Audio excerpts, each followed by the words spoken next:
Assalamualaikum warahmatullahi wabarakatuh. Selamat pagi anak-anak. Hari ini kita akan belajar materi kelas 4, tema 1, subtema 1, pembelajaran 3. Permainan tradisional apa yang ada di daerahmu? Bagaimana cara memainkannya? Nah, hari ini kita akan belajar mengenai beberapa permainan tradisional. Yang pertama adalah benteng-bentengan. Benteng-bentengan atau rerebonan adalah permainan yang dimainkan oleh dua kelompok penawan dan tertawan. Masing-masing kelompok terdiri atas 4 sampai dengan 8 orang dan memiliki satu tempat sebagai markas. Markas atau benteng bisa berupa sebuah tiang, pohon, atau pilar. Nah, jadi di permainan ini anak-anak semua menjadi dua kelompok. Pertama kelompok tertawan, yang kedua adalah kelompok penawan. Dalam permainan ini setiap kelompok mempunyai tugas untuk bertahan menjaga bentengnya dan juga untuk melumpuhkan lawan dengan cara menangkapnya. Setiap lawan yang tertangkap akan menjadi tawanan di kelompok kita, dan kelompoknya yang tertawan itu mempunyai kewajiban untuk membebaskan temannya yang tertawan.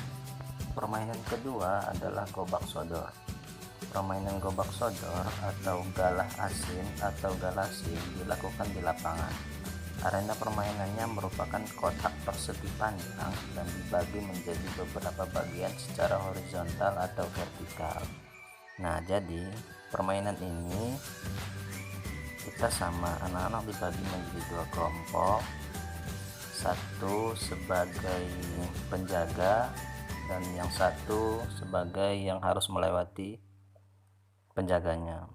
Kelompok yang menjaga harus berusaha bagaimana caranya agar kelompok lawan tidak bisa melewati batasan jagaannya. Untuk kelompok yang berusaha melewati, apabila tertangkap oleh kelompok penjaga, maka dua kelompok ini akan bertukar peran. Yang tadinya sebagai penjaga akan melewati, yang tadinya melewati akan menjadi penjaganya. Permainan tradisional tadi menjadi ciri bahwasannya Indonesia mempunyai keragaman yang sangat banyak. Indonesia mempunyai jenis permainan tradisional yang sangat banyak dan sangat menarik. Selain permainan tradisional, Indonesia juga mempunyai alat musik tradisional dengan beragam pula. Dari bunyinya juga sangat beragam, seperti gendang, angklung, suling, dan lain-lain. Bagaimana bunyi tersebut bisa kita dengar dan sampai ke telinga kita?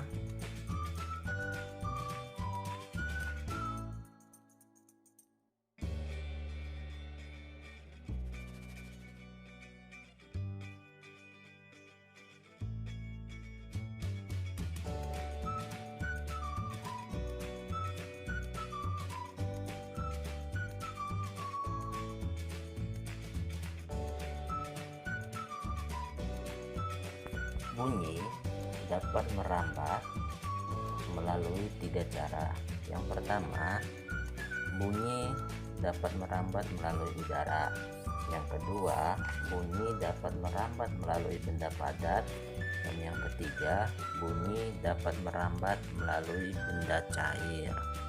Bunyi dapat terdengar ketika memenuhi syarat-syarat. Yang pertama, adanya sumber bunyi. Siapa sumber bunyinya? Dari mana asalnya? Yang kedua, adanya media penghantarnya. Seperti tadi, ada benda padat, ada benda cair, dan juga ada udara. Yang ketiga adalah adanya pendengarnya. Dan bunyi tidak dapat terdengar tanpa adanya perantara. Nah, anak-anak, pada pembelajaran kedua sebelumnya kalian sudah membaca cerita tentang siap menghadapi musim hujan. Nah, sekarang kita baca kembali cerita yang kita pelajarin kemarin, dan coba kita cari gagasan pokok dan gagasan pendukungnya. Kita tahu gagasan pokok adalah ide utama dari sebuah paragraf, dan gagasan pendukung adalah kalimat yang memperkuat ide utama yang tadi. Kita lihat di paragraf pertama. Paragraf pertama ada 4 kalimat. Kalimat pertama, musim hujan hampir tiba. Kalimat kedua, warga desa Kampung Babakan berdiskusi untuk melakukan kerja bakti. Kalimat ketiga, mereka berencana membersihkan selokan. Kalimat keempat, mereka sepakat ketika selokan bersih, warga tidak akan kebanjiran. Nah, dari sini kita bisa lihat bahwa ide utamanya atau gagasan utamanya adalah musim hujan hampir tiba, dan selebihnya adalah kalimat pendukungnya. Alhamdulillah, cukup di sini video pembelajaran hari ini. Sampai bertemu di video pembelajaran selanjutnya. Wassalamualaikum warahmatullahi wabarakatuh.